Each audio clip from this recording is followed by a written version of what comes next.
Subscribe now. Yang saya hormati isi kasihi Tuan Imam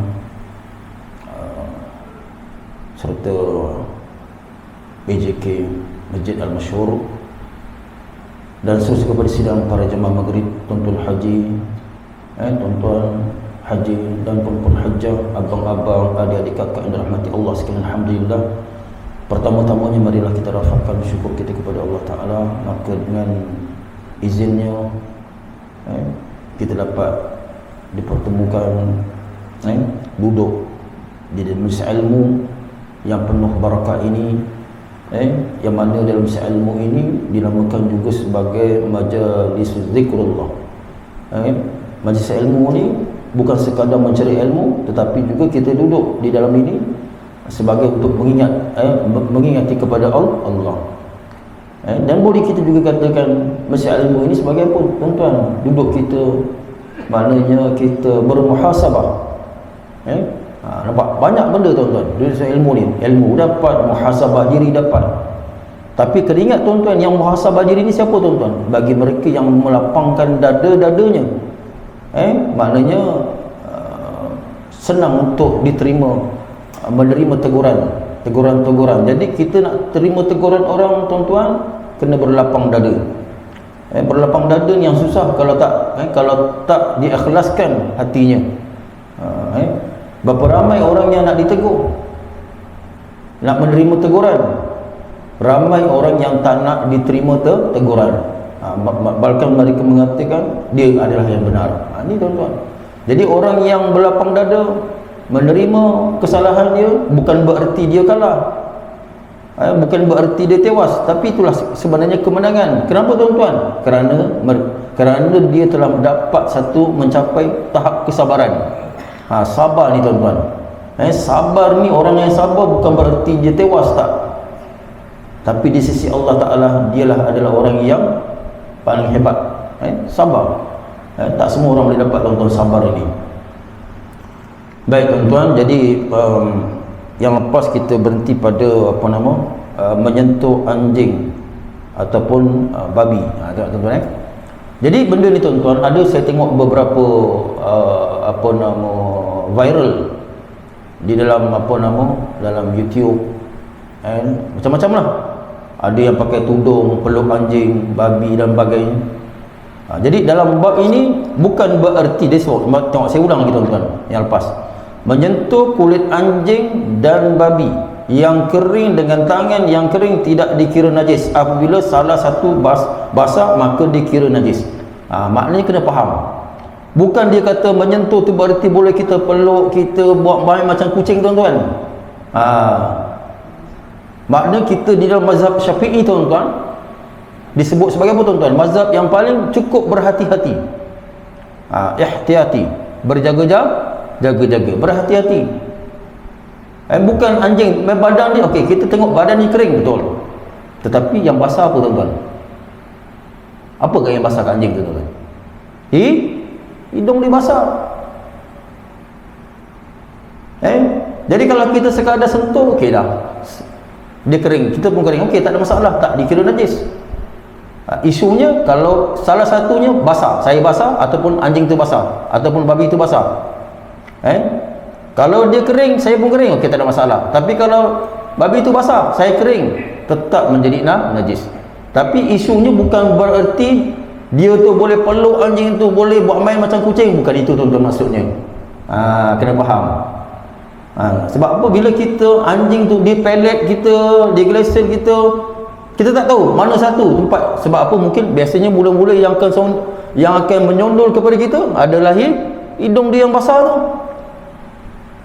Dah kita nak kena kena cari air tanah satu, dibasuh dengan air tanah, kemudian kena cari air yang mutlak, yang bersih, basuh dengan 6 kali basuh. Cara nak menyucikan najis mughalazah. Jadi kena faham tu, tuan-tuan, jadi bukan bererti mudah-mudah anjing tadi tu kita buat macam anak kucing ke, mak kucing ke, bapak kucing, bukan itu maksudnya. Sekadar sentuh, gitu, tuan-tuan. Baik.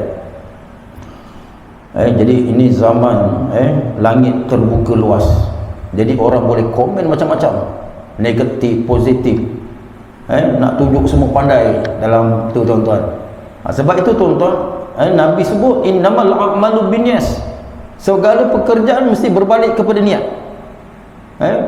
Kalau niat kita terbetul, betul lah. Tetapi kalau niat kita sebaliknya lah. Sebab itu bersedekah tuan-tuan tak ada masalah. Nak terang-terang pun boleh, nak tutup-tutup secara tak tahu pun boleh. Tapi kalau dia rasa tu dia tak kuat, kalau aku bersedekah ni boleh jadi apa, riak, baiklah dia bersembunyi-sembunyi. Tapi kalau dia bersedekah tu atas tujuan apa? Atas tujuan biar dalam hati dia niat, aku sedekah ni, aku nak buat perbuatan baik ni biar orang kaya-kaya tadi tu buat juga macam aku. Dan orang yang ada duitnya tak banyak tapi dia nak derma juga sikit-sikit yang dia mampu. Jadi niat dia tu biar orang buat perbuatan baik dia tu. Maknanya apa? Perbuatan baik yang ditunjukkan tadi tu, mudah-mudahan perbuatan baik itu dapat diikut oleh orang-orang yang lain. Sebab itu kata Nabi sallallahu alaihi wasallam, man dalla alayya kafa'ili. Barang siapa yang menunjukkan kebaikan, orang tu buat kebaikan tu, orang tu dapat kebaikan. Saya yang tukang tunjuk kebaikan pun dapat juga pahalanya tuan-tuan. Macam contoh, saya ajar orang, bagi tahu, orang tu dapat, kemudian dia amalkan, dia dapat pahala. Ataupun orang tu tadi tu dia ajar pada orang lain, orang tadi tu dapat pahala, yang dia ajar dapat pahala, dan tukang yang bagi tahu mula-mula tadi pun dapat pahala tuan-tuan. Jadi pahala kita ni tuan-tuan berangkai-rangkai. Tengok tu tuan-tuan. Contohnya Cikgu Mail buka kedai butik Islamik. Orang rumah dia tukang jahit, tailor, jahit pakaian muslimah. Jadi pakaian menutup aurat, Cikgu Mail dapat pahala, orang rumah dia dapat pahala. Jadi besok Cikgu Mail ajar pula pada orang lain pula pakaian Islamik tu macam mana cara. Tengok, ada anak murid dia, tak mesti dia tu mengajar ngaji je tuan-tuan. Maknanya dia mengajar pun, buka sekolah baju belajar nak buat baju orang Islam yang lelaki macam mana, yang perempuan macam mana. Jadi dia ajar, jadi pelajar dia ada pelajar dia ajar lagi. Yang orang yang mula-mula ngajar tu dia dah meninggal, pahalanya tetap dapat. Sebab apa kata Nabi? Man dalla alayya kafa'ili. Tapi kalau sebaliknya, kalau dia belajar, dia ngajar orang buka kedai baju buka-bukaan. Kain tak cukup, orang cakap. Sana buka, sini buka, akhirnya semua buka. Jarang-jarang. Jadi kalau perbuatan tadi tu dia ajar, bukan pahala tuan-tuan, dosa dia tu dia akan dapat sampai bila-bila. Maknanya walaupun dah mati, anak murid dia ngajar lagi, dia dapat saham. Dapat saham tu sampai bila-bila tuan-tuan. Bayangkan. Sebab itu bahaya tuan-tuan, zaman viral ni, kalau dia buat satu benda yang tak bagus, lepas tu dia share, dia kongsi, dia dah mati, dia punya azab ni tuan-tuan, dosa tu tetap menyambung lagi tuan-tuan. Bayangkan dekat kubur tuan-tuan kena balun. Tak kisahlah, khususnya wanita. Contoh katakan kat TikTok dulu, zaman TikTok, mula-mula TikTok, masa mula-mula TikTok tengah top, ya Allah, mak orang, anak dara semua berjoget tuan-tuan. Saya tengok nak jadi apa, cakap nak kiamat ke dunia je kan. Itu tuan-tuan, video tu kalau tak dipadam, orang akan tengok sambil selagi tu. Kalau makcik tu dah mati, selagi itulah dia mendapat saham dosanya tuan-tuan, walaupun berada di dalam kubur. Sebab itu sebab itu kita sebagai orang bertakwa ni, orang-orang yang beriman lagi bertakwa kepada Allah, kita ibaratnya berjalan di atas muka bumi Allah Ta'ala ni. Macam kita gini lah tuan-tuan, rumput kan, ada rumput melekat tu kan, rumput yang melekat dekat Masria banyak tu rumput tu. Bukan rumput je, kadang-kadang ada duri-duri, betul tuan-tuan, kita angkat kain kita, Kan, nak elakkan rumput tadi, betul tuan-tuan? Ibaratnya orang beriman ni, orang bertakwa di jalan cukup berhati kat dunia dia. Ni bukan aku punya, ni dia punya. Nampak? Tapi bagi orang tak beriman, sama je kata dia ni. Semua boleh. Bagi orang tak beriman, aku tengok dia lebih, ni RM50 ni tengok tak ada cop halal pun ustaz. Tengok. Tapi bagi orang beriman, RM50 dia tengok macam mana cara dia dapat. Kalau caranya benar, halal. Kalau caranya tak betul, haram. Nampak tuan-tuan? Itu bagi orang beriman. Timbangan bagi orang yang beriman. Tapi kalau bagi orang tak beriman, bagi dia sama sahaja. Ini perempuan ni bini orang, tak ada masalah tadi. Sama je kata dia. Sebab itu bagi orang tak beriman. Tapi bagi orang beriman, ini tak boleh. Ini hak orang. Ini dah orang dah punya. Yang ni pergi pinang anak orang. Begitu tuan-tuan. Kenapa tuan-tuan? Sebab itu kita nurut masa ilmu ni. Salah satu di antaranya apa? Mudah-mudahan dengan kita ada ilmu tu dapat membezakan perkara yang hak dan yang batil. Tengok, bila kita tak pergi kuliah tuan-tuan, macam tadi tu, peluk anjing, peluk babi dan sebagainya, apa? Dia fikir mudah-mudah je tuan-tuan. Mudah-mudah. Jadi tuan-tuan, kita sambung tuan-tuan. Yang lepas tuan-tuan, kita terus kepada istinja. Jadi istinja. Jadi orang tanya, istinja ni apa ustaz? InsyaAllah. Jadi istinja pun Islam pun nak bagi tahu. Tengok. Bab istinja ni sampai dalam kita nak nak membuang najis, nak menghilangkan najis pun Islam bagi tahu. Nampak? Maknanya kalau najis masih berada dekat badan kita, kita nak semayang, kita nak apa, menjadi masalah tuan-tuan. Baik tuan-tuan, kita tengok apa makna istinja tuan-tuan. Istinja ialah menghilangkan najis yang terdapat pada kemaluan selepas membuang air kecil ataupun air besar. Maknanya apa tuan-tuan? Najis itu ada pada dubur dan kubul. Maknanya ada kemaluan di depan dan ada pada yang dubur. Kalau dia buang air kecil, maknanya pada kemaluan yang di depan je. Kalau dia buang air besar, maka ada pada duburnya dan ada pada kubulnya. Berada di depan najisnya dan berada di belakang. Maknanya di belakang tu ada tahiknya yang keluar, kemudian yang di depan tu ada air kencing. Ada tak orang kat sini tuan-tuan, kalau dia buang air besar, dia tak kencing tuan-tuan? Biasanya orang buang air besar, dia akan kencing tuan-tuan. Tapi belum tentu yang kencing tu buang air besar. Ini pun nak dibahas tuan-tuan. Sebab tu Islam perlukan apa? Kecerdikan berfikir tuan-tuan. Kecerdikan berfikir. Hebatnya orang Islam ni sebab cerdiknya tu, bukan cerdik menipu. Tapi semakin dia cerdik, semakin dia pandai, semakin dia takut kepada Allah Ta'ala. Itu orang yang hebat tuan-tuan. Tapi kalau dia makin hebat, makin pandai, makin kuat, tetapi melawan Allah Ta'ala, na'udzubillah, itu kena cek balik. Itu akan jadi istidraj. Satu bab yang lagi itu satu bab yang lain nanti kita boleh insya-Allah nanti tuan-tuan. Islam ni banyak bab-bab, nak sentuh bab ni tersentuh tuan-tuan. Baik, tengok ni tuan-tuan. Jadi nak menghilangkan najis yang terdapat pada kemaluan, sama ada pada kemaluan air kecilnya, buang air kecil, selepas buang kecil tu ada kencing najis pada kemaluan dia, ataupun buang air besar, maka najis itu berada pada tubuh. Okey. Jadi istinja tu maknanya nak buang najis. Okey. Hukum beristinja. Tahu apa hukum beristinja? Hukumnya wajib, sama ada dengan air atau dengan batu. Tengok. Ustaz, boleh ke pakai batu ustaz? Melecet dia. Tengok tu. Selama ni kita fikir dengan air tuan-tuan tapi tak ada sebut dengan tisu tuan-tuan Baik. Hukumnya wajib. Maknanya kita nak buang najis tu mesti kena buang. Sebab tu namanya wajib.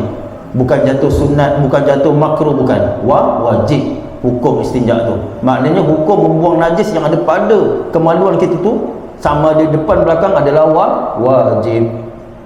Mesti kena buang. Kalau tak buang, macam mana nak sembahyang? Macam mana nak baca Quran?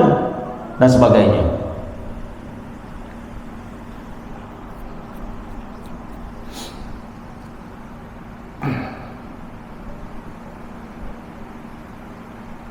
Tengok, beristinja dengan batu. Tengok, beristinja dengan batu atau dengan alat-alat lain yang keras seperti kulit, kayu atau sebagainya begitu jarang diamalkan kerana kemudahan air yang meluas di Malaysia. Ni cerita kalau orang istinja tu yang tak ada air. Bukan air melempar ruang, nak pergi istinja pakai batu. Tuan-tuan, jadi kita ni tuan-tuan dekat Malaysia kemudahan air cukup. Air parit ada,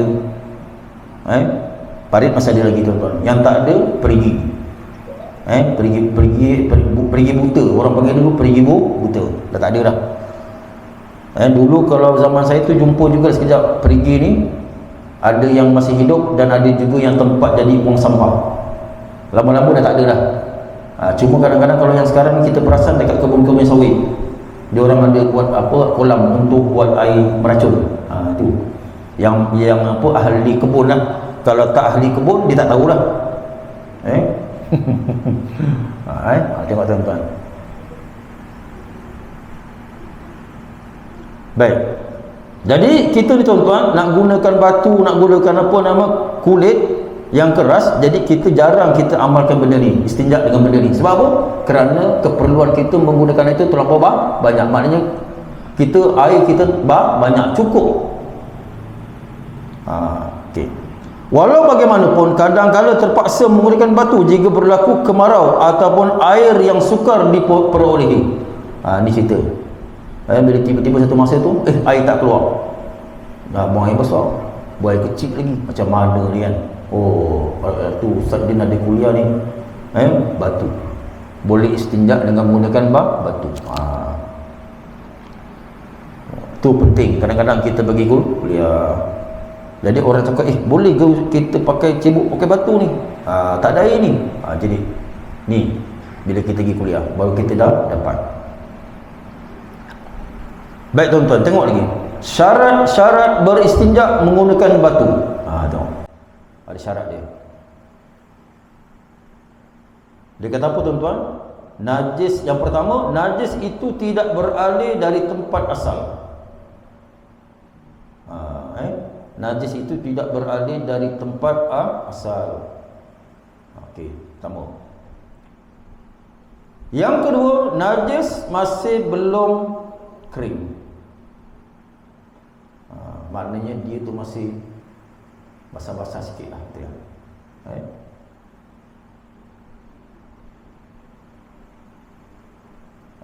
Ada orang tanya, Ustaz, habis kalau dia malit macam mana Ustaz? Pekat. Tak kisahlah, yang penting dia masih basah lagi, bukan kering. Yang ketiga, tidak ada benda-benda asing yang melekat di kemaluan. Contoh, ada benda-benda lain selain daripada najis. Okey. Kalau ada, buangkan dulu. Mungkin kita boleh katakan apa? Buangkan dahulu benda asing tadi tu. Yang keempat, batu hendaklah kering. Tu disebut. Batu tu hendaklah kering. Okey. Kita tengok nanti batu pula macam mana. Beristinja dengan batu hendaklah yakni wajib dengan cara 3 kali sapu, walaupun dengan menggunakan batu yang sama tetapi menggunakan 3 penjuru. Batu tu ada 3 penjuru tuan-tuan. Macam dia gitu. Penjuru 1, penjuru 2, penjuru 3. Boleh digunakan dengan 3 kali sapu, walaupun dengan menggunakan batu yang sesama tetapi menggunakan 3 penjuru. Maknanya apa? Penjuru pertama, penjuru kedua, penjuru ketiga. Batu yang sama tapi ada 3 penjuru, 3 kali sapu. Maknanya 1 kali pertama, penjuru pertama sekali, penjuru kedua sekali, penjuru 3 sekali.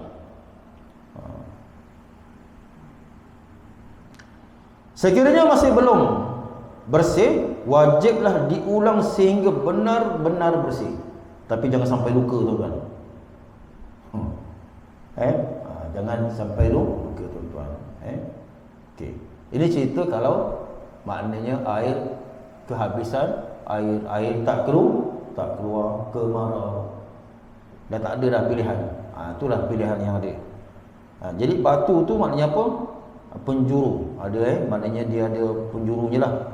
Maknanya batu tu kita tengok macam tu. Kena gitu. Okey, perkara-perkara sunat beristinja dengan batu. Disunatkan, yang pertama, disunatkan beristinja dengan bilangan ganjil sama ada 3, 5, 7 kali. Disunatkan beristinja dengan bilangan ganjil. Maknanya kita boleh kita ulang 3 kali, 5 kali, 7 kali dan seterusnya. Ganjil. Mungkin kita basuh contoh kan, kita sekali, 2 kali, 3 kali. Itu paling sikit lah 3 kali. Ataupun kita buat 5 kali ataupun 7 kali, pilih yang ganjil-ganjil. Itu disunatkan, tak wajib. Maknanya perkara yang sunat dalam beristinja, maknanya boleh diulang-ulang 3 kali, 5 kali, 7 kali dan sebagainya. Okey. Yang kedua, disunatkan juga supaya menggunakan tangan kiri. Jangan tangan kanan tuan-tuan. Nanti nak makan teringat. Nak makan teringat. Tadi aku cakap istinja tadi pakai batu, pakai tangan kanan. Na'udzubillah, pakai tangan kiri. Walaupun sunat, pakailah tangan kiri tuan-tuan. Tengok. Yang kedua, dan yang tadi okey selesai 1 2 tadi, kemudian beristinja dengan air. Okey, selesai. Ini yang batu tadi tak banyak ulasan dia. Ini maknanya dalam keadaan air yang tak ada kemarau. Tapi benda ni jarang-jarang berlaku. Bila berlaku, kita ada pilihan. Maknanya ada solusi. Ada jalan penyelesaian. Boleh guna batu rupanya walaupun tak ada air. Itu satu. Baik. Sekarang kita nak masuk pada beristinja dengan batu. Jadi tuan-tuan, ada muskilah, ada masalah tuan-tuan kat tadi batu tu. Dia kalau boleh, dia cakap kat sini benda yang keras dia kesat. Dia sebut tadi batu boleh, kulit kayu boleh. Tu boleh tak sebut tisu? Tak ada sebut tuan-tuan. Soalan yang bagus tuan-tuan. Itu je lah. Jadi dia tak ada timbul isu, maknanya apa? Yang isunya bila timbul tak ada air. Jadi benda ni jarang-jarang berlaku. Tapi insya-Allah batu bersepah tuan-tuan. Pilih je lah batu. Batu banyak. Carilah batu agak-agak yang tengok yang sedikit kita tengok ya okey ni boleh. Baik, tadi kita tuan-tuan. Mana nak tanya? Dia tadi syarat dia mesti kering. Itu kita dah bahas tu, yang lepas tu. Baby tu kalau yang yang mukhaffafah mutawassita, itu dia sama juga kaedah, tapi dia tak nak ulang. Maknanya dalam keadaan pasal kulit budak ni dia nipis. Kalau kita tak sama lelaki-lelaki, dia sekadarnya je. Tapi kalau kita ni mungkin kulit dah keras sikit lah. Tapi macam mana pun kena berhati-hati, takut luka tuan-tuan. Dia sekadar hilang. Bila dah hilang tu tak ada, selesailah. Maknanya kalau selagi ada, nampak ada kuning sikit lagi, kita tinggal kan, contoh kan. Dia kena buang. Dah tak ada lah, okey, selesai, bersih tu. Jadi maknanya kalau kita dengan orang dewasa, dengan baby tu, maknanya cara dia tak sama. Kalau lelaki-lelaki mungkin dia sikit lah. Kalau yang budak tu sekadar gitu dah. Hilang, tak nampak.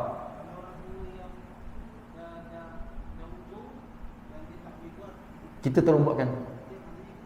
Ya. Ya. Okey, itu okey. Itu dalam najis mutawassita. Maknanya itu okey. Kita ambil tisu tadi tu yang basah tu, kita lap. Tapi nak kena, maknanya jangan sekali je. Sekurang-kurangnya buat 3 kali. Air yang mutlak, air yang diambil contoh tisu tadi tu ataupun kain basah. Tapi kita ni bapak kita sendiri, apa kita nak geli? Mak kita sendiri, kita contoh, apa kita nak geli?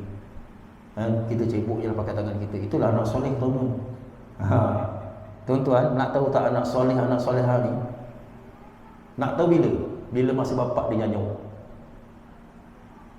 Saya pesan pada anak-anak yang di sini, muslimin ataupun muslimat, Kalau kamu nak jadi anak yang soleh, itulah anak soleh.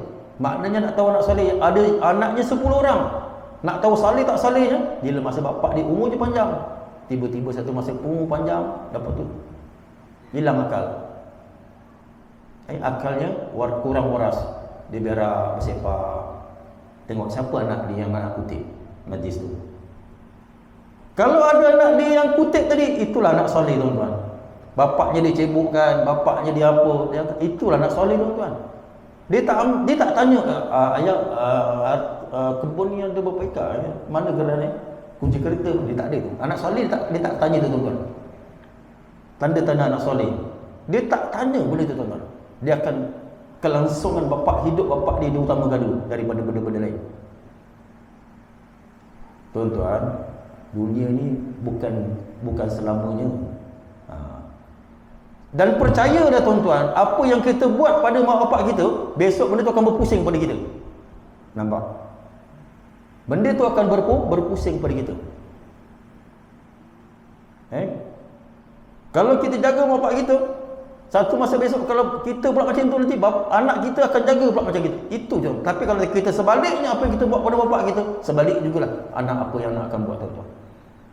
Kalau kita menyayangi anak kita tuan-tuan, kita jaga, maknanya kita jaga bapak kita ni dengan baik apa semua, besok insya-Allah anak kita akan buat juga benda yang sama tuan-tuan. Percayalah tuan-tuan. Jadi boleh juga kalau abang nak buat macam tadi pakai tisu tu, tapi tisu tu maknanya diambil daripada apa? Ambil dibasuh dengan air mutlak tadi tu. Okey. Mungkin takut nak basah kawasan tu ke apa kan.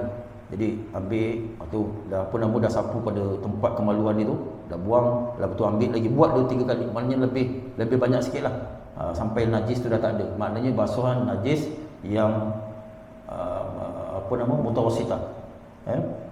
Sampai najis tu tak ada dengan menggunakan air mutlak.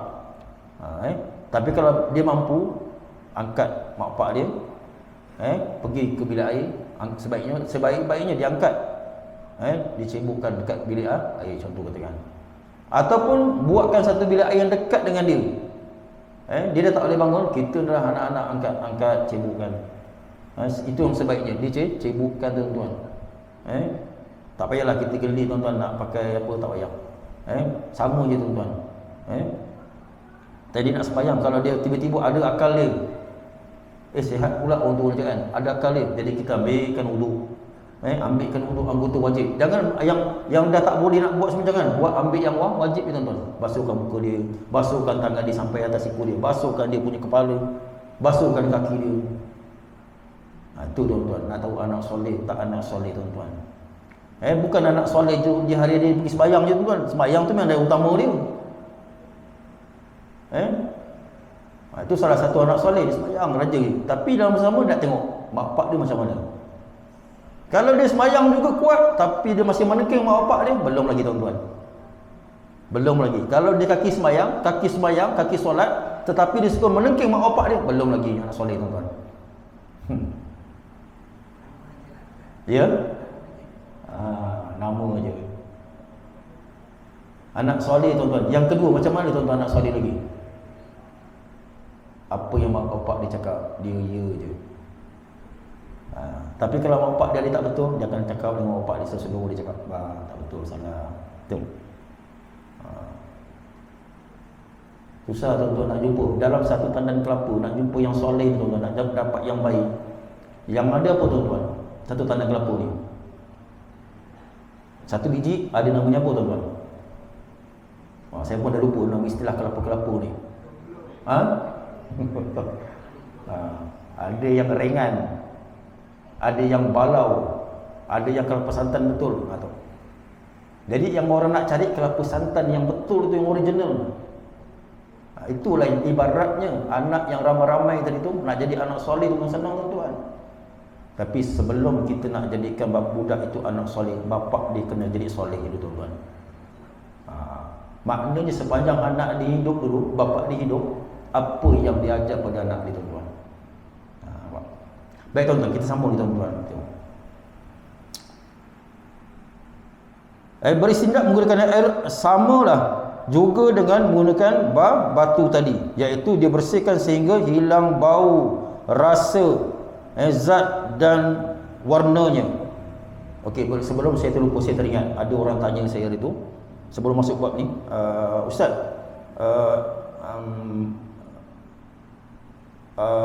najis mukhaffafah yang lepas tu, kalau yang dikira sebagai mukhaffafah iaitu najis lelaki, kanak lelaki yang belum sampai 2 tahun dan belum makan apa-apa, kecuali susu ibunya, bukan susu tin, bukan susu ibunya. Tetapi bagi kanak perempuan yang belum sampai 2 tahun, belum makan apa-apa dan hanya menyusu mak je, najisnya tetap mutawasitah. Boleh faham tuan-tuan? Itu jelas. Kecuali ini hanya najis kanak lelaki, bukan perempuan. Jadi mak-mak sana belakang tu nak dengar, oh kalau najis kanak perempuan yang belum cukup 2 tahun, tak makan apa-apa lagi, maka dia hanya minum susu mak dia, najis kanak-kanak perempuan tersebut dianggap sebagai najis mutawasitah. Maka cara basuhannya, dia kena basuh sehingga hilang bau, warna, rasa. Tu tak sama macam mukhaffafah. Mukhaffafah dia renjis air pada tempat yang terkena najis. Tu bezanya tuan-tuan. Okey, kita sambung tadi. Yang tadi tuan-tuan, itu saya terlupa yang lepas tu. Ada orang tanya. Jadi saya jelaskan untuk orang ramai tuan-tuan, jadi orang dia faham. Jadi sama juga kaedahnya kita istinja batu tadi, sama, iaitu kaedahnya sama dengan air juga. Air juga maknanya kita nak basuh najis tu sehinggalah hilang najis itu, warna dia, bau dia dan rasa dia. Jadi maknanya kalau kita nak basuh najis tuan-tuan, yang lepas saya sebut apa tuan-tuan? Najis tak boleh dibasuh dengan air yang mustakmal. Ketika itu hendaklah mencari air yang mutlak. Air mutanajis lagi tak boleh pakai. Air mustakmal boleh dibuat minum, makan, minum dan membasuh benda-benda yang bukan najis. Jadi nak basuh najis ni pastikan air itu adalah air yang mutlak. Suci lagi menyucikan yang lain, itu mutlak. Adapun mustakmal, dia suci tetapi tidak menyucikan yang lain. Tuan-tuan, jadi kita ni orang mendengar faham betul-betul. Ustaz. Jadi kalau yang dengar pun tak faham, jadi jangan pula yang ngajar tak faham lagi pening kepada tuan-tuan. Tu. Baik, kemudian tuan-tuan, dalam hal ini memang menjadi masalah untuk mengetahuinya. Oleh itu, untuk memastikan adalah dengan tangan anda apabila dirasai kesat, bermakna dubur kemaluan belakang itu bersih. Simple je tuan-tuan. Maknanya kita basuh ni tuan-tuan, kita cebok. Kita contohlah kita buang air besar, kita cebok. Kita boleh rasa benda tu bersih ke tak bersih. Islam ni dah bagi tahu tuan-tuan. Macam mana kaedah kita nak tahu bersih tak bersih tubuh kita ni? Kita cebok, maknanya sehingga kita rasa tubuh kita tu rasa kesat. Dah tak licin lagi. Maka najis dah tak ada. Itu kaedah lain dia bagi tahu. Maknanya kalau kita nak tahu najis kita tu bersih tak bersih, kita dah cebok ni. Kita cebok, dah rasa kesat. Tubuh kita tu dah kesat. Maknanya itu dah bersih tuan-tuan. Itu Islam. Sampai cebok yang nak bagi tahu bersih tak bersih pun dia bagi tahu tuan-tuan. Hebat tak hebat Islam tuan-tuan? Sebab tu Islam tuan-tuan, al-Islamu yu'la wala yu'la alaih. Islam tu tinggi dan tidak ada yang tinggi daripada Islam ni tuan-tuan. Sampai berak cebok pun dia cerita tuan-tuan, kita tuan-tuan. Sampai tahap itu. Kita ni bukan primitif tuan-tuan. Tahu tak primitif tuan-tuan? Orang yang dulu kat hutan tak tahu apa nak makan, nak tidur ke tak. Kita ada peraturan, ada undang-undang. Islam ni meletakkan undang-undang, meletakkan syariah perundangan, meletakkan akidah, meletakkan akhlak. Itu tuan-tuan, aras kita sebagai seorang yang bertakwa kepada Allah Ta'ala. Jadi kalau kita nak beriman, bertakwa, mesti dengan ilmu. Ramai orang nak bertakwa, ramai orang nak beriman, tapi dengan tanpa ilmu disesatkan, akhirnya disesatkan oleh iblis laknatullah. Itu yang minum minum air basuh kaki air pil.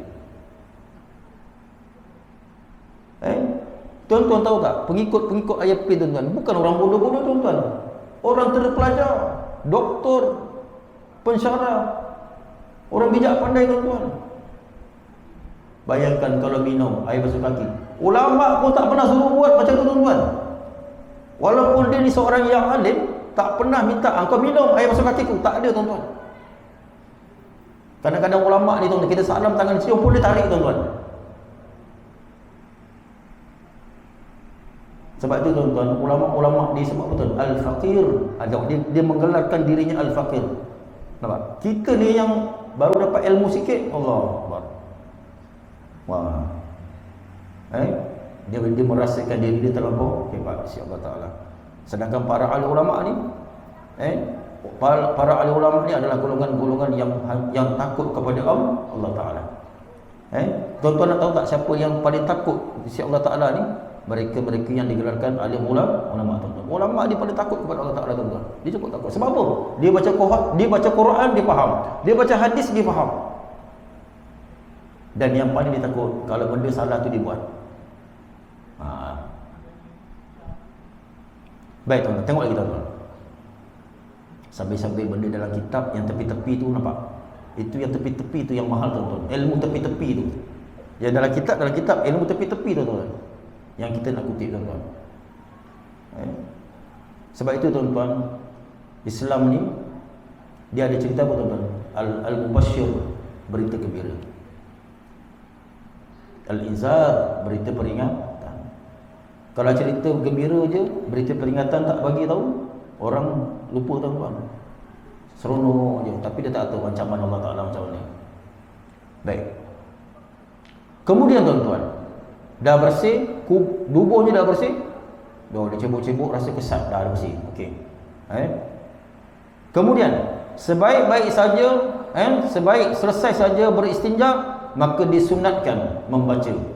Dah habis kita buang air besar ni, maknanya apa? Keluar daripada bilik air, keluar daripada bilik air, kita baca apa tuan-tuan? Allahumma tahhir qalbi minan nifaq. Saya sebut saya tu tuan-tuan. Tapi kalau saya tuan-tuan selalu baca, saya akan baca ghufranaka, ghufranak, Allahumma tahhir qalbi minan nifaq. Ataupun disebut, kita boleh sebut juga ghufranaka alhamdulillahilladzi azhaba 'anil 'adha wa 'afani, Allahumma tahhir qalbi minan nifaq. Tapi kita disunatkan baca ni. Kenapa tuan-tuan? Allahumma tahhir qalbi minan nifaq. Ya Allah, bersihkanlah hatiku ini daripada sifat kepura-puraan. Kita ni tuan-tuan, orang Islam tuan-tuan, yang jahatnya tuan-tuan apa tuan-tuan? Bila ada sifat pura-pura. Dia cerita Islam, tapi masalahnya dia tak betul-betul, dia tak betul-betul depan mencerita Islam, puji Islam, belakang mentam Islam. Ini namanya munafik. Saya tolong sambungkan apa Wak Ji Abu cakap. Munafik maknanya apa? Pelaku munafik. Nifaq, munafik sama tuan-tuan. Orang-orang yang hanya berpura-pura. Kita sembahyang tuan-tuan, dalam sok sembahyang ni tuan-tuan, semua sembahyang. Tapi dalam sembahyang kita sok tu ada orang yang perangai disifat munafik ni, pura-pura. Tengok hari ni siapa? Siapa hari ni? Dia suka tu. Dia suka. Maknanya apa? Depan cerita Islam, belakang tu. Zahar Islam. Dia menyatakan Islam di depannya, tetapi di belakangnya pun mengentang Islam. Kalau tuan-tuan, na'udzubillah, kalau ada sifat-sifat macam ini tuan-tuan, minta pelihara tuan-tuan. Minta pelihara tuan-tuan. Salah satu macam mana tuan-tuan kita nak dapat Allah pelihara kita daripada sifat-sifat ni? Keluar bilik air, Allahumma tahhir qalbi minan nifaq. Satu. Yang keduanya, macam mana cara kita nak pelihara daripada sifat munafik tuan-tuan? Jaga solat berjamaah isyak. Kemudian apa lagi tuan-tuan? Sembahyang fardu subuh berjemaah. Tapi tak mampu tak apa dululah. Cuba isyak dulu di berjemaah tuan-tuan. Tak semua orang kadang boleh isyak berjemaah. Yang maghrib insya-Allah, tapi isyak belum tentu tuan-tuan. Ramai dah buat benda lain, dah pergi duduk kedai kopi. Lepas duduk kedai kopi dia tak ingat dah. Dia terus sampai pukul 12. Sampai dekat rumah Dah lah balik pukul 12, pukul 2 pagi. Masuk bismillah tak ada, salam tak ada. Dah dalam rumah bergaduh pula. Nampak? Kan? Akhirnya bergaduh laki bini tuan-tuan. Lepas apa? Bergaduh bercerai pula. Nampak? Kahwin dah berapa tahun? Dah 50 tahun kahwin. Sebab apa tuan-tuan? Sebab ilmu. Dia cakap nanti dia bagi alasan. Kata kalau kita belajar ilmu nanti kita jadi riak. La ilaha illallah. Baik. Jadi disebut dalam doa ni, Allahumma tahhir qalbi minan nifaq. Ya Allah, bersihkan hatiku ini ya Allah daripada sifat pura-pura terhadap agamamu ya Allah. Itu. Wa hassin farji minal fawahish. Ada lagi Ustaz? Ada. Dan peliharalah kemaluanku ini daripada perkara-perkara yang keji. Jadi kita berhentikan usaha. Tuan-tuan, kita sambung kemudian masya-Allah. Berikan dulu kepada muazzin.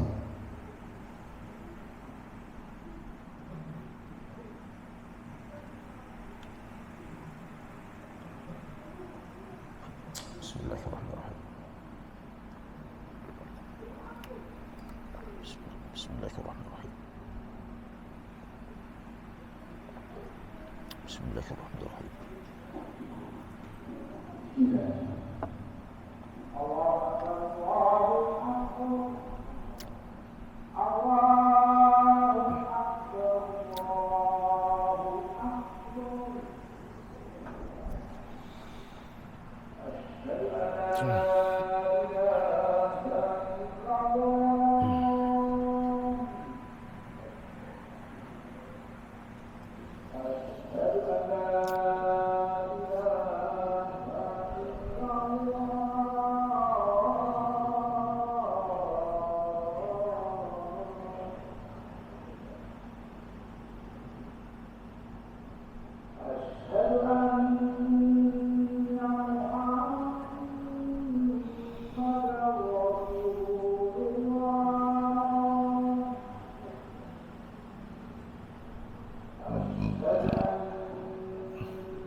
Allahu Akbar, la ilaha illallah Muhammadur Rasulullah.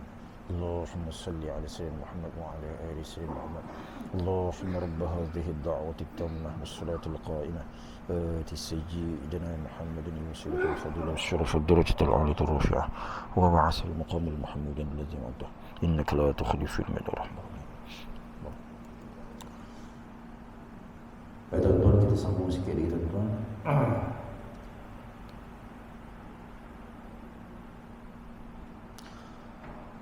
Baik, selesai daripada itu tuan-tuan, disebut sini adab beristinja.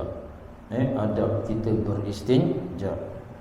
Jadi semasa melakukan istinja, kita dilarang menggunakan tangan kanan. Itu adab dia. Dilarang kita, adab dia, kita jangan guna tangan kanan, gunakan tangan kiri. Tu. Jadi Rasulullah SAW bersabda, la yumsikunna ahadukum zakarahu biyaminihi wa huwa yabul wala yatamassah min al-khala'i biyaminihi atau kama qala sallallahu alaihi wasallam. Maksudnya janganlah sekali-sekali salah seorang daripada kamu memegang kemaluannya dengan tangan kanan ketika kencing, dan jangan pula dia beristinja dengan batu dengan tangan kanan. Maknanya sama ada basuh tu, sama ada istinja dengan batu ke dengan air ke, mesti dengan menggunakan tangan kiri. Itu adab dia tuan. Adab dia. Baik. Apabila selesai melakukan istinja dan ketika keluar dari tandas, mendahulukan kaki kanan. Tadi masuk kaki kiri. Sebelum masuk tu bacalah doanya. Bismillahirrahmanirrahim. Allahumma inni a'udzubika minal khubuthi wal khaba'is. Masuk kaki kiri. Kemudian kita keluar kaki kanan. Dalam selesai buang besar, buang kecil, keluar kaki kanan.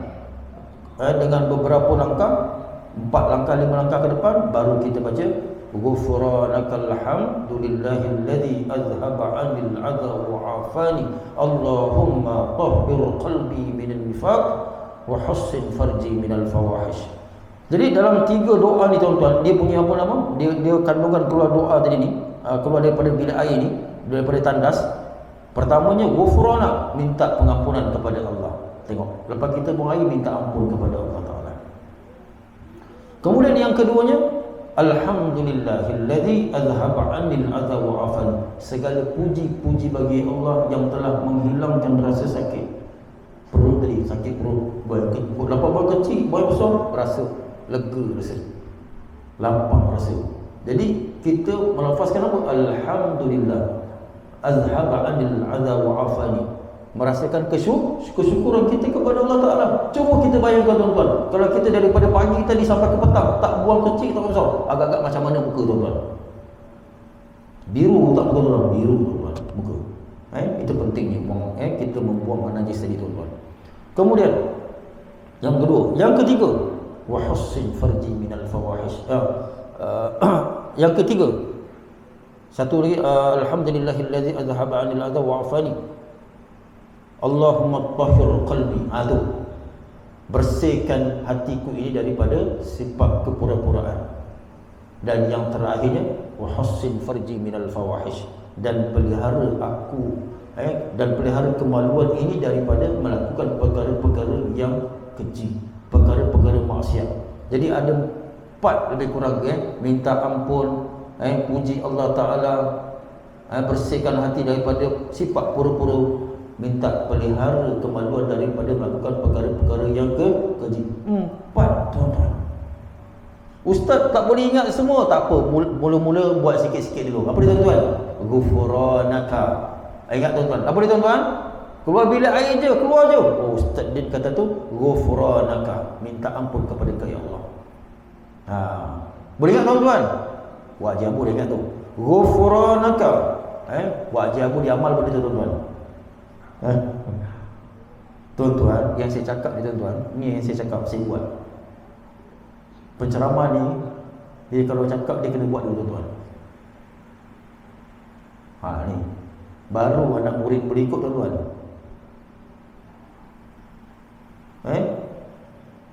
Benda yang saya cakap ni saya buat tuan-tuan. Tak rugi tuan-tuan. Mula-mula kita buatlah apa yang kita mampu. Apa dia? Ghufranak. Ustaz semua tak ingat. Keluar bilik air, alhamdulillah. Cukuplah. Besok cari lagi kat mana doa tu cari kat buku-buku. Jumpa tuan-tuan. Pergi kat kedai, tanya ada tak buku doa-doa yang kecil-kecil tu. Daripada mula kita buka mata sampai tutup mata. Ada insya-Allah. Harga pun tak mahal tuan-tuan, RM3, RM4 je tuan-tuan. Beli RM10. Mahal. Boleh habis duit tuan-tuan. Baik, tengok lagi tuan-tuan. Jadi selesai. Itu selesai. Maknanya daripada istinja guna batu, guna air, lepas tu kita diajar dengan doa-doa masuk sebelum masuk bilik air, selepas masuk keluar bilik air, semua ditunjuk tuan-tuan. Baik. Kemudian kita masuk kepada sikit tuan-tuan, sebelum ini kita nak berhentikan kuliah kita pada maghrib tuan-tuan dan masuk isyak ni tuan-tuan. InsyaAllah akan datang ni apa tuan-tuan, iaitu jenis darah wanita. Jadi ini maknanya apa, dia akan berkait dengan darah haid insyaAllah. Jadi kita okey, wajib nak tanya ya. Ya.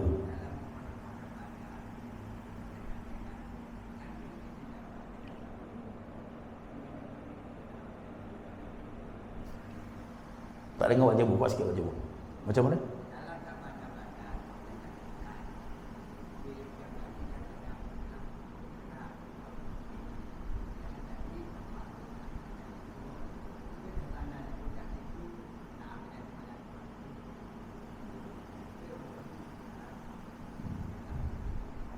Okey. Wajah Abu tanya ni soal apa tuan-tuan? Apa nama? Dia tak ada maknanya apa? Yang saya faham tadi lah, yang saya dengar. Apa nama? Dia nak ambil. Ya, sekali, betul. Itu sekarang banyak yang rumah-rumah moden macam tu. Dia sekali bilik tandas dia dengan tempat batang paip untuk ambil wuduk. Itu. Jadi sebaik-baiknya kita tuan-tuan, bila kita ambil wuduk dalam tempat bilik tandas ni, dia bukan tak boleh, boleh. Cuma nak pastikan tempat tu najis tu kena bersihkan dulu tempat-tempat tu. Tapi sebenarnya tak berapa elok tuan-tuan. Tak berapa bagus ambil wuduk dalam bilik tandas. Kalau dalam bilik air tu mungkin kita boleh lagi lah. Ya. Yang kalau ada orang buat tu, dia tandas kat situ, bilik air kat situ. Tapi ada juga yang orang buat, dia tandas satu, bilik air satu. Itu okey lagi lah tu. Tapi yang ni yang banyak kita jumpa, situ lah bilik tandas, situ lah bilik air. Ya, faham. Atau nak keluar nak baca doa lagi kat dalam. Jadi itu tuan-tuan, dulu guru saya bila tanya, contoh kita nak ambil wuduk ni kat bilik tak ada tempat nak ambil ni, yang ada tandas ni dekat dalam bilik air tu. Jadi macam mana kita nak baca bismillah? Nampak? Nak ambil wuduk ni, jadi bacanya di luar. Bacanya di luar, masuk terbuat saja. Tu. Bacanya jangan dibaca dalam. Tapi kadang-kadang orang ni tuan-tuan dah bagus nak baca bismillah, baca apa, tetapi masalahnya dia baca dalam bilik air. Betul tuan-tuan. Jadi adabnya tuan-tuan, akhlaknya kita ni, Islam ajar kita. Apa adabnya tuan? Dalam Islam, bila duduk dalam bilik air, kalimat Allah tak boleh sebut. Itu. Dia terbuat dulu-dulu tu. Sebab itu dalam satu hadis Nabi menyebut, rufi'a an ummati minas salas. 3 perkara daripada umatku diangkat tidak menjadi dosa. Al-khata' wal nisyan wa mastukrihu alaih. Dia itu al-khata', dia tersalah. Dia tak belajar, dia tak ada pengetahuan, dia tak tahu. Jadi dia buat je lah baik-baik baik. Kita ni baca lah, kata dia nak ambil sembahyang, kena baca bismillah walaupun dalam mangkuk tandas. Nampak? Sebab tu macam soalan wajib pun bagus soalan ni. Jadi kita boleh kongsi ramai-ramai ni. Lepas ini buat mana bilik air tu, kalau buat bagusnya, kita kena ada satu tempat wuduk yang khas dalam bilik kita tu. Nampak? Okey, tak apalah yang nak buat bilik air tu, bilik air satu, tandas, okey, tak apa. Tapi dia ada satu bilik tu dalam rumah ni, bilik tempat ambil wuduk je. Tu boleh. Bagus, tuan-tuan. Boleh dicanangkan pada tukang-tukang rumah tuan-tuan. Maknanya buat 2 bilik. Bilik tu memang tempat ambil wuduk je. Jangan ada budak-budak pergi kencing pula kat situ. Pesan. Ni tak boleh. Ataupun satu bilik khas, pasang 4 batang paip untuk tempat ambil wuduk ni. Jangan ada anak-anak datang, anak saudara ke siapa nak buang kecil musah, tak boleh. Ini tempat wuduk saja. Dilarang keras. Tempat hanya wuduk, letak situ kosong-kosong tuan-tuan. Jadi rumah sebaik-baik tuan-tuan kena memang ada tempat satu khas untuk mengambil wuduk. Itu yang sebaiknya tuan-tuan. Sebab itu tuan-tuan, saya tuan-tuan, minta maaf tuan-tuan, saya cakap wajib, bila wajib habis sebut tuan-tuan, saya akan sebut. Sebab itu tuan-tuan, saya memang tak pernah saya tak amalkan diri saya mengambil wuduk dalam bilik air dan tempat tandas. Sebab itu kalau di rumah saya tu memang saya ada batang paip di luar. Saya akan ambil air paip, ambil uduk di paip luar. Saya tak ambil. Jarang, kecuali lah kalau tempat bilik air tu masih boleh lagi. Tapi bilik jamban tu memang saya tak buat, tuan-tuan. Jangan.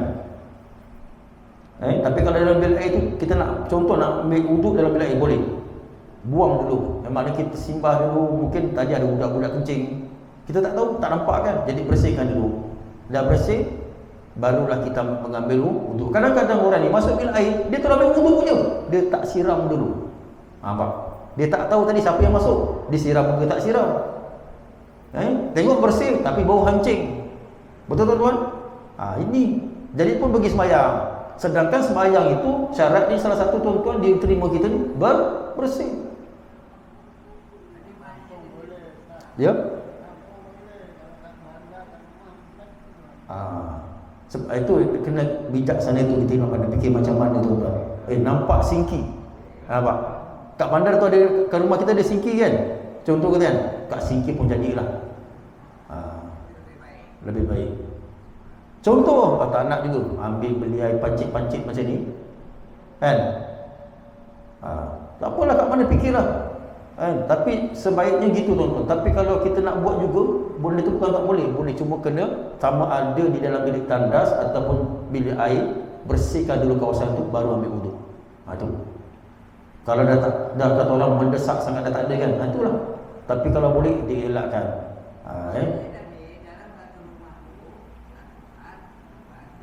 Diam.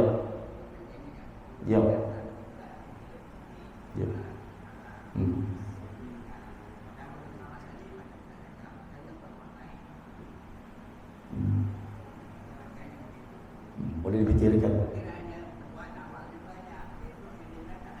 Betul. Jadi ini, tuan-tuan, ini tengok perkara ini walaupun macam kecil, tapi sebenarnya besar. Dia nak sembahyang tapi dia tak perasan dia tu dalam keadaan tak bersih. Maknanya apa? Tempat wuduknya tak bersih. Jadi dia ambil wuduk, akhirnya wuduknya batal. Nampak, tuan-tuan? Ini bagus soalan-soalan macam tu, tuan. Tak apa, walaupun kita bincang tadi bab lain, tanyanya bab lain, tak apa. Tadi macam Wak tadi cakap, dia kawasan di mungkin kampung mudah lagi. Tapi kalau ada kawasan flat yang sempit ni, yang ada, tak apalah. Kalau dah tak, itu yang ada tempat yang tu, bersihkan dulu. Nak ambil wuduk dalam tanam, contoh bersihkan dulu. Dah tak ada tempat, contoh katakan, tengok kat dapur ada singki pula. Kat singki pun tak apa. Tapi lepas ambil wuduk kat singki tu, pastikan nanti orang rumahnya bising. Nanti lepas tu balik lantai tu. Kalau tak nanti kena dedel, tuan-tuan. Ada nak kecil pula tu. Jadi indah Islam, tuan-tuan. Bila kita belajar, tuan-tuan, kena fahamkan, tuan-tuan. Tengok Islam ni ajar kita daripada A sampai kita nak meninggal, tuan-tuan, itu pun diajar. Jadi cukuplah sekali pada ini, tuan-tuan. InsyaAllah, jadi kita pun dah sampai kepada waktu isyak ni. Kita dah, insyaAllah kita tunaikan solat isyak, insyaAllah. Jadi kita tangguhkan kita dengan istighfar dan suratul asri. Subhanallah bihamdika, asyhadu an la ilaha illa anta, astaghfiruka wa atubu ilaik. A'udzu billahi minasyaitonir rajim. Bismillahirrahmanirrahim. Wal 'asr innal insana lafi khusr illa alladziina aamanu wa 'amilus haqqi wa tawassaw bis sabr. Dan sepanjang, tuan-tuan, saya menyampaikan, tuan-tuan, mungkin di sana ada tersalah, tersilap, terkasar bahasa apa juga, tuan-tuan, yang kurang memuaskan, saya mohonkan kemaafan. Dan yang maha sempurna, maha cukup itu semua datang daripada Allah Ta'ala.